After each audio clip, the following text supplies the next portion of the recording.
Hey internet, Akamatzu here, and welcome to my channel. Today I wanted to make a video of my favorite games that I played in 2020. Not just games that first released in 2020, but games that I finally got around to playing in 2020.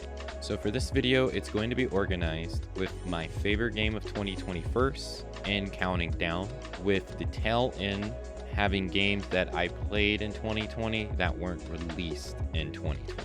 Before we get into the video, I would like to say that all the games you will see in this video were streamed over on my Twitch channel at twitch.tv/Akamatzu. If you would like to join us for future playthroughs of video games, you are more than welcome to join us over on my Twitch channel. Alrighty, with that out the way, let us get into my favorite games of 2020. Starting with Ghost of Tsushima.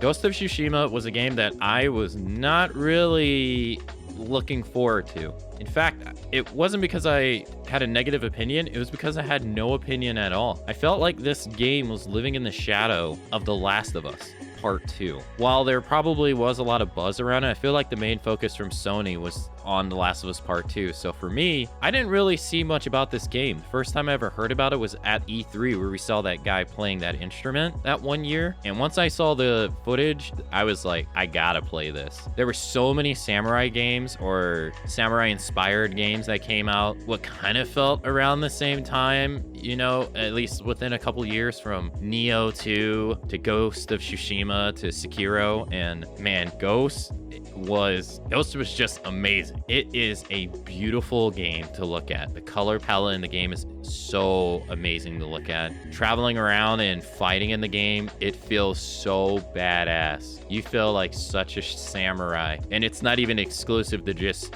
fighting like a Samurai 2. You bust out shinobi tactics. It was just such a cool game. If you're a fan of Akira Kurosawa movies like I am, there's even a mode in the game to be able to play it in black and white, and they call it Akira mode, which was just really cool. And if you just like samurai movies in general, the game is just, it's such a cinematic samurai game that I don't think the Western audience gets that often. It was, for me, a hidden gem in 2020 that I just didn't expect. I had such a great time playing it that it was my favorite game of 2020. I can't wait to get my hands on a PS5 so I can go back and replay it on the PS5 in 60 FPS. First video game that I really enjoyed of 2020 was Ghost of Tsushima.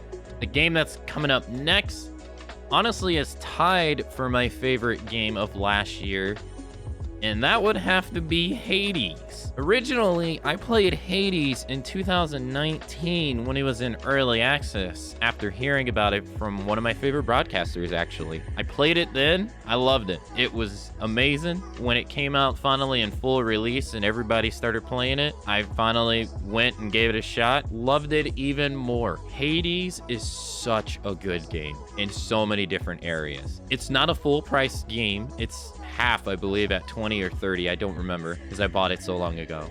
In value, it's probably more than most AAA games we get. It's so polished. The voice acting is phenomenal. The characters, so good. The art style for the characters is amazing. The music, when you're in a fight and the music just starts playing, it's so good. When you're going from level to level, and the different areas have like different music depending, you know, and they offer different feelings. The music is arguably the best thing about this game. The gameplay is just great. It offers you a nice variety of weapons to use, and then those weapons have different customized modes that you can use if you upgrade them, and it was amazing. I found myself, I'm a sucker for hand-to-hand, so I love the hand-to-hand and the gun. Those were my favorite weapons, but man, I put like 100 hours into this game and it was phenomenal. Tied with Ghost of Tsushima for my favorite game of 2020. I was not what was it? I think it's called Supernatural. No, let me look it up. Super Giant Games, I believe they're called, is the developer. I didn't know about them then, but I know about them now, and I look very much to their next video game. In third place for my favorite game of 2020, it will have to be Final Fantasy VII Remake. If you know me, you know I am a huge Final Fantasy VIII fan, and Final Fantasy VII is not my favorite or craziest FF, but I will say, tied with Final Fantasy X, I think 7 is probably among my most played for single-player FF games.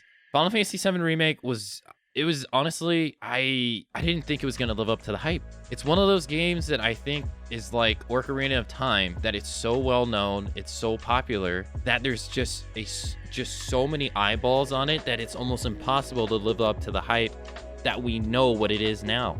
And I feel like 7 did it. The remake did it.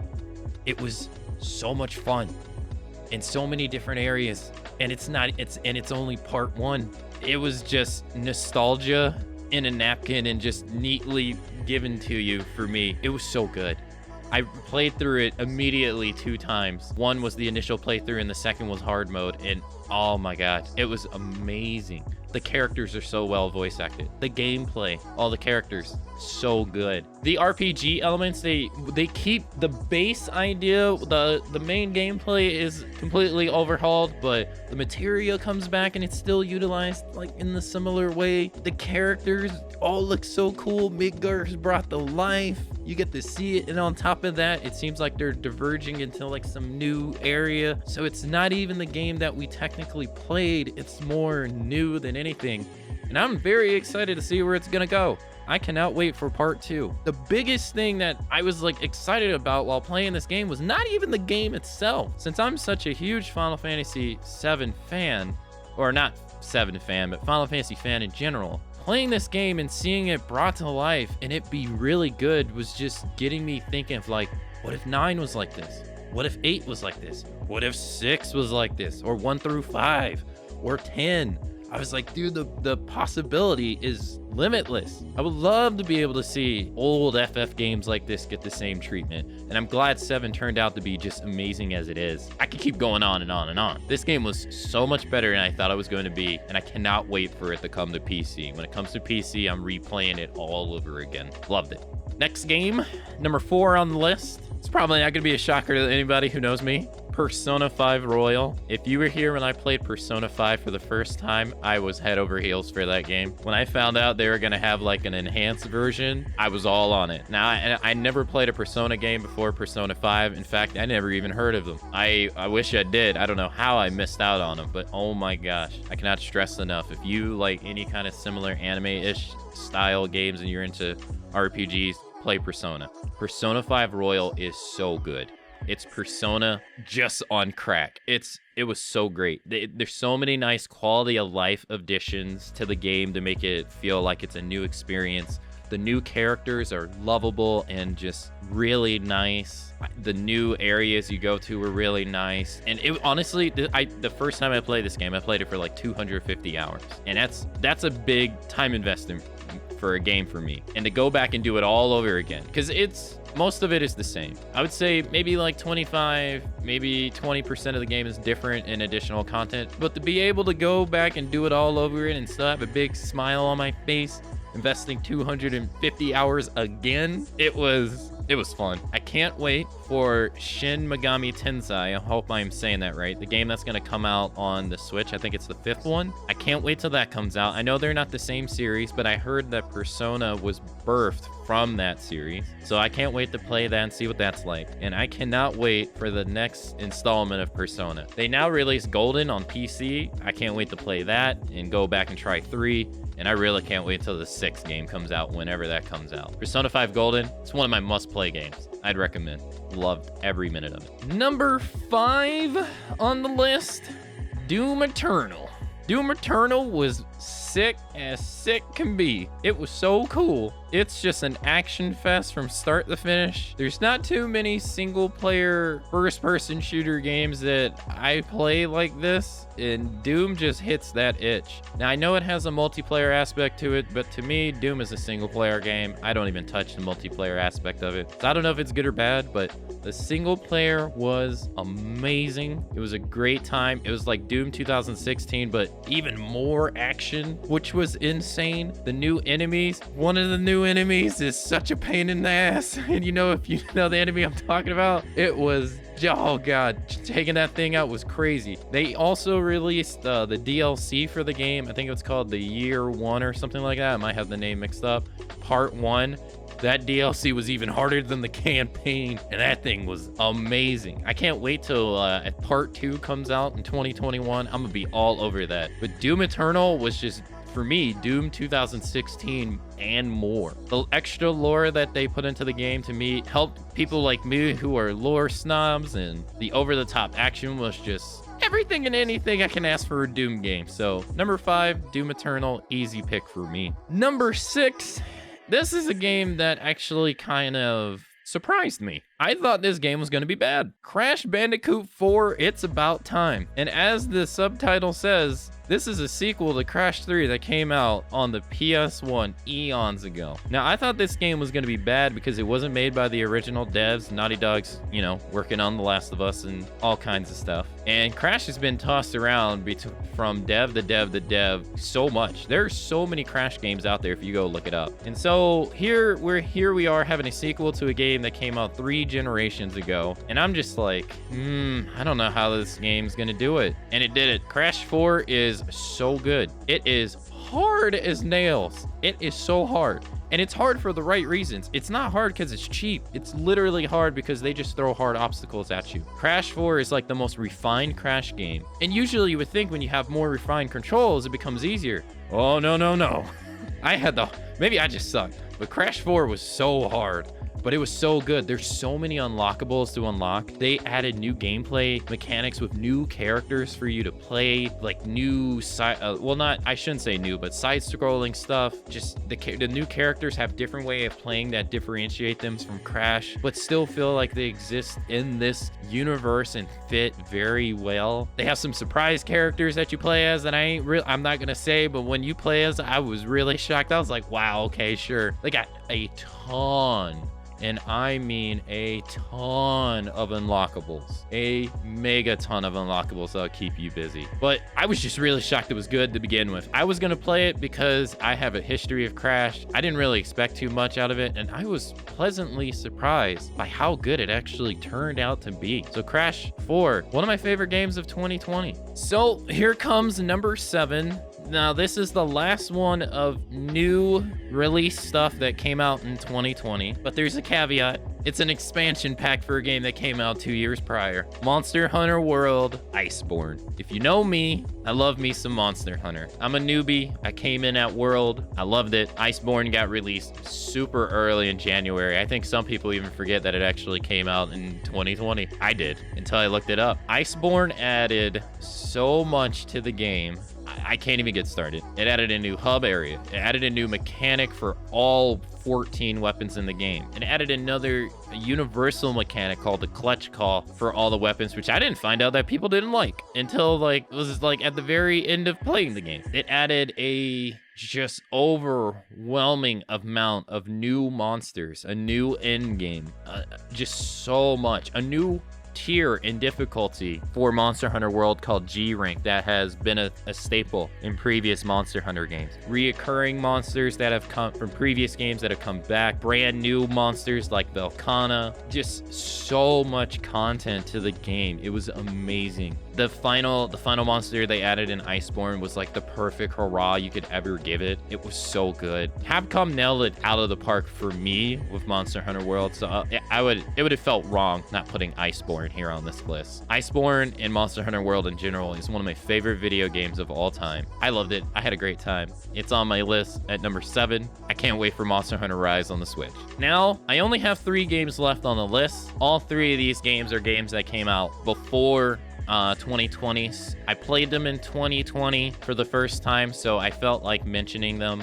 The first one is Red Dead Redemption 2. This game has spoiled me for open world games now. I cannot look at other open world games and not look at them inferior after playing Red Dead Redemption 2. Rockstar has made, in my opinion, a revolutionary open world experience with Red Dead Redemption 2. Just the insane amount of level of detail that's in that game in so many different areas. Just like horseback riding in other video games, to me, feels inferior. Hunting in other video games feels inferior. The insane level of detail, the how alive the world feels. The storyline, the story was so good. I loved Red Dead Redemption 1. I really did not know what to expect about RDR2 when I found out that it was a prequel. I was like, I'm not really sure. But then I played it and I was like, God damn, this game's good. RDR2 to me has redefined the open world genre, and I cannot look at so many other games the same way anymore. Most of them feel just inferior. I don't think they're gonna make a Red Dead Redemption 3. If they did, I'd buy it in a heartbeat because I love this game. The next GTA game that comes out, I'm very much looking forward to. GTA 3 was technically GTA 5 was technically a PS3 game that's been ported over and over again and refined. This was now that the current gen consoles are out, the PS5 and the Xbox Series X, this is now a last gen game, but this was a PlayStation 4 game. I cannot imagine what GTA 6 is going to be like. I just can't imagine. I wonder if it's gonna blow my mind just like this did, but such a good game. Red Dead Redemption 2. Number 2 on games that came out before 2020, but I played in 2020 is Yakuza Kiwami 2. Yakuza Kiwami 2 is tied for my second favorite Yakuza game of all time. This game is so good. It has my favorite bad guy of any Yakuza game I have played thus far. I ain't gonna spoil it. Now, this game, it has a new engine. It is gorgeous. Mwah. It looks sexy. The story is one of my favorites in the entire series. The amount of things you can do in the game is great, but it's, for me, what just does it for me is the story. Yakuza 2 storyline to me it was really good. It left such a huge impression on me. Currently, as I'm making this video, I'm on Yakuza 6, moving into Yakuza 7. So I loved Yakuza Kiwami 2. I definitely recommend it if you're a fan of the series and if you are currently on 0 or 1. Now, the last video game to wrap up this entire video and this list of games that I played in 2020 that got released before 2020, Legend of Zelda Breath of the Wild. I have never finished a Legend of Zelda game before Breath of the Wild. In fact, the only one I ever played was the Wind Waker, which I hope someday that they port to the Switch. I really hope they port the Wii U version to the Switch so I could play it and actually finish it. Breath of the Wild,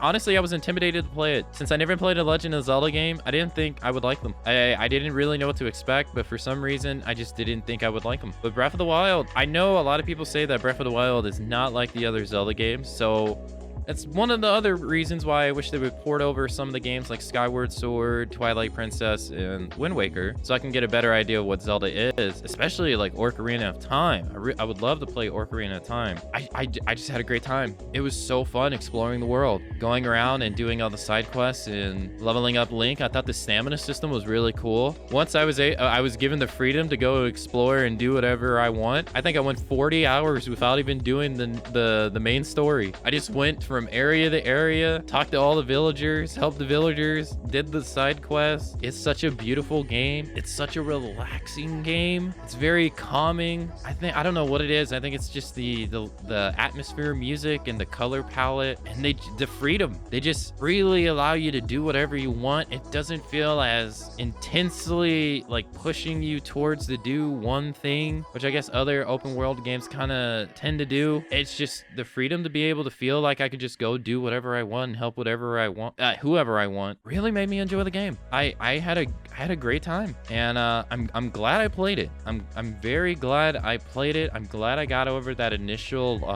I don't know if I like it or not, and I can't wait for Breath of the Wild 2. Again, I hope Nintendo puts some Legend of Zelda games on the Switch, but I hope we get some love and see the games that I mentioned earlier on the Switch. But Breath of the Wild, I definitely recommend it. I'm glad I finally got around to playing it. Oh boy.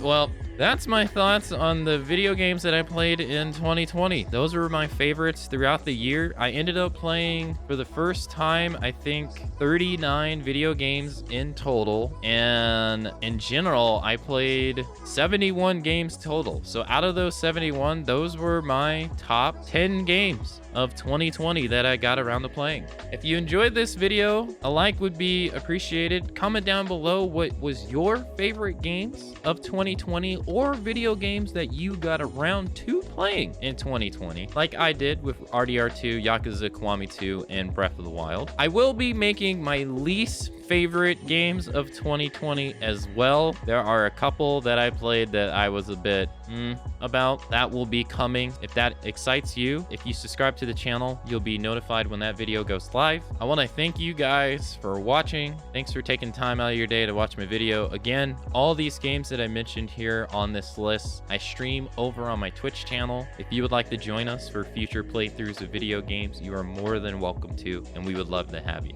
Thanks again for watching, and I will see you next time, amigos.